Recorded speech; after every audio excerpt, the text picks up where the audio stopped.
Então, vamos lá. Olá, eu sou Roberto Coelho. Você está em um lugar e suas histórias prova do Enem. Vem para cá, vamos aprender.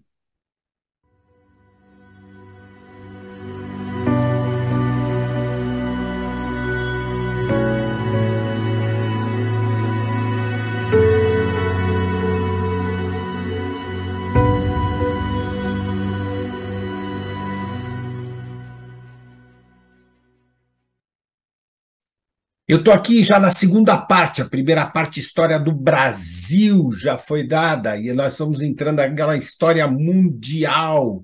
E eu já falei lá do nazismo, e hoje vou falar do fascismo. E vamos lá. O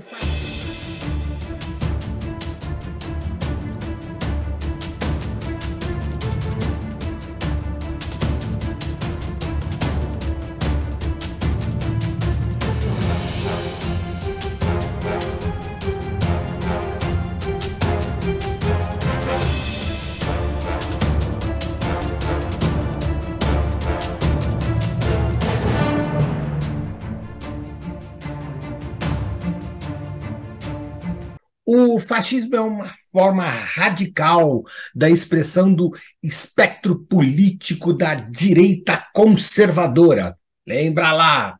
No entanto, é importante dizer que nem toda política praticada pela direita conservadora é extremista, como o fascismo. Essa coisa de a gente chamar de, você é fascista, então tem que lembrar isso aí. Essa ideia também vale para o espectro político da esquerda, uma vez que nem toda política praticada por ela é radicalizada, como foi visto no stalinismo, no regime totalitário, então, do Joseph Stalin, ali entre 1927 e 1953, lá na União Soviética. Tá aí, hein? Vamos aprender. A gente tem que falar aqui sobre o fascismo. O fascismo foi um movimento que surgiu na Itália ali na década de 1910 e alcançou o poder desse país na década de 1920. E a ascensão do fascismo na Itália está diretamente relacionada com a crise econômica que o país ali, a Itália, vivia. Além disso, tem relação com a frustração italiana com a Primeira Guerra Mundial e com o temor, então, da expansão do socialismo no país. Ninguém queria essa coisa de socialismo. O líder do fascismo era o italiano, então, Benito Mussolini. Lembra isso aí, hein? O termo fascismo pode ser usado para se referir especificamente ao fascismo italiano, mas os historiadores estendem esse uso para outros regimes daquela mesma época. Então, o nazismo alemão, a Ustasha croata, o franquismo espanhol, e por aí vai, né? Atualmente, também há a utilização do termo neofascismo para se referir, então, a movimentos políticos odiernos que possuem, então, aproximadamente essas ideologias desse fatismo. Então, olha aí, o que é, então, né, o fascismo? A gente teria que perguntar, né? O fascismo é um conceito que gera muito debate por sua complexidade, já que é um movimento político que se adapta a diferentes circunstâncias e apropria-se de ideais, de diferentes ideologias. De toda forma, o fascismo, enquanto movimento político e social, possui uma retórica populista que explora assuntos como corrupção endêmica da nação, crises na economia, o declínio de valores tradicionais e morais da sociedade. Além disso, defende que mudanças radicais no status quo, expressão latina que é o estado atual das coisas, né, devem acontecer. Tá aí, né? O Hitler e o Mussolini são entendidos como líderes dos dois grandes movimentos fascistas do século XX, o alemão e o italiano. Uma vez que ocupa espaços de poder, o fascismo transformou-se em um regime extremamente autoritário, baseado então na exclusão social, portanto, hierárquico e bastante elitista. O termo fatismo pode ser usado então para se referir ao quê? Então, o fascismo surgido na Itália, liderado pelo Benito Mussolini, a expressão extrema do fascismo sob a ideologia nazista, então desenvolvida pelo Adolf Hitler, aos regimes que surgiram durante o período da Primeira Guerra Mundial e a Segunda Guerra Mundial, inspirados então ideologicamente nessa ideia do fascismo, como foram então o salazarismo em Portugal, o franquismo na Espanha, o movimento Ustaša na Croácia, o stalinismo na Rússia. Então tá aí, né? Fascismo. Quais são as características? Vamos lá? O fascismo clássico, forma como o fascismo italiano é conhecido, entre os historiadores, possuía algumas características. Um sistema unipartidário ou monopartidário, um único partido, no qual apenas o próprio partido fascista tinha direito à atuação no sistema político nacional. Pode? O culto ao chefe, o culto ao líder. Então, aquela coisa de fama, né? Então, aquele cara, o grande líder daquilo, como forma de colocá-lo como uma única pessoa capaz de guiar, então, a nação ao seu destino. Outra, o desprezo pelos valores liberais, nos quais estão inclusos, então, liberdades individuais, liberdades de expressão, democracia representativa, nada disso, despreza tudo isso aí. O desprezo dos valores coletivistas, como socialismo, comunismo, anarquista é ótimo, né? Anarquismo. Então, tá aí, né? O desejo da expansão imperialista baseada numa ideia de domínio dos povos mais fracos. A vitimização de determinados grupos de sociedade, ou com o objetivo de iniciar uma perseguição contra aqueles que eram vistos como inimigos do povo, os outros, os inimigos do povo. O uso de uma retórica contra os métodos políticos tradicionais, afirmando que esses eram incapazes de combater as crises e de levar a nação, então, a uma prosperidade. Olha só quanta coisa, né? Exaltação dos valores tradicionais, indeterminado, valores considerados, então, por eles modernos. Mobilizar as massas e o controle total do Estado sobre os assuntos relacionados à economia e à política e à cultura. Ou seja, o Estado manda e vocês obedecem. Tudo bem? Então vamos lá. Então, o que foi esse fascismo italiano? A expressão, então, foi cunhada pelo italiano Benito Mussolini, que vai morrer lá em 1945.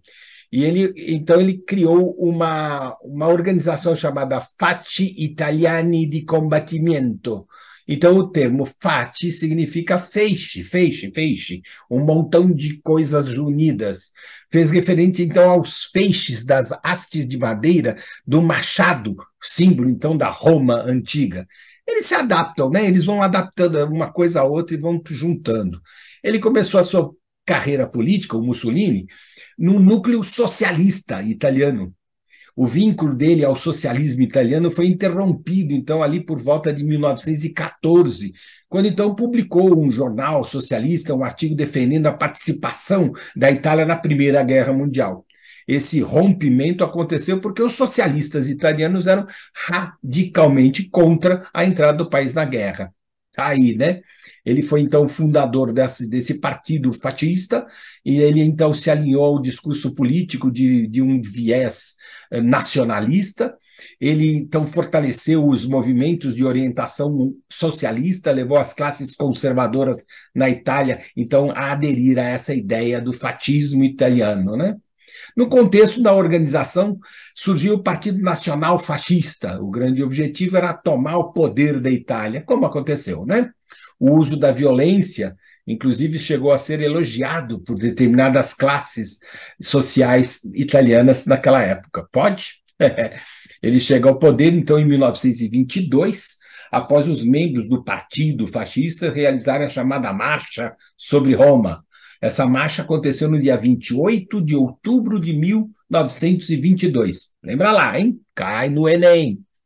Nela, então, toda a Itália marchou em direção a Roma, capital do país, pressionou, então, o rei, o Victor Emanuel III, e impulsou, então, o Mussolini como chefe de Estado, uma espécie de primeiro-ministro. Muitos fascistas contaram com o apoio governamental na capital italiana. É, o resultado foi que se destituiu o primeiro-ministro empossado e convocou o Mussolini para formar uma base de governo. E aí o controle total. Os monarquistas e conservadores comemoraram a posse do Mussolini, liberais aceitaram a situação, socialistas se opuseram no início, não tiveram força para controlar o crescimento do Mussolini, e com o tempo chegou a controlar todo o Estado italiano. Ah, é política, gente. Dessa inspiração surgiram os movimentos, então, que são conhecidos entre os historiadores como o fascismo espanhol, do Francisco Franco, o fascismo português, o Antônio de Oliveira Salazar, o fascismo alemão, no caso do Adolf Hitler. Tá aí, hein? Lembrar lá do curso lá do nazismo que a gente acabou de falar, e aí, então, a gente entender isso aí para chamar isso, né? E a gente tem o neofascismo. Então, por exemplo, alguns falam que o chauvinismo do Hugo Chávez, então patriotismo exagerado, muitas vezes assume posturas violentas, né? É considerado hoje um neofascismo. O desprezo pela monarquia, pela democracia liberal, o neofascismo constrói regimes extremamente fechados, totalitários, como é o caso do fascismo italiano. No neofascismo, os regimes com ar democrático, com eleições, inclusive, no entanto, ações autoritárias, doutrinadoras do regime vigem, então, a manipular as massas como forma de atender aos interesses do grupo que está no poder, né? Medidas antipovo, a ideia de um inimigo externo. Então, sempre teríamos um inimigo externo, né? Então, o inimigo externo, o neofascismo que combate um inimigo externo, nem sempre ele está lá, né? Então, podem ser encarados como inimigos, as medidas contra eles são tomadas de forma a combater a oposição política, então tem que se combater toda a oposição, o debate de ideias, e tem que se bater contra essas coisas todas dos debates internos, né? É isso aí, gente. Nós falamos aí do fascismo italiano, que depois deu no neofascismo pelo mundo afora, e a gente se abriga com essas coisas. Por favor, lembrem disso, passa para os amigos, dá o seu joinha ou o seu não gostei, bota no sininho para receber mais, e a gente se vê na próxima. Até lá!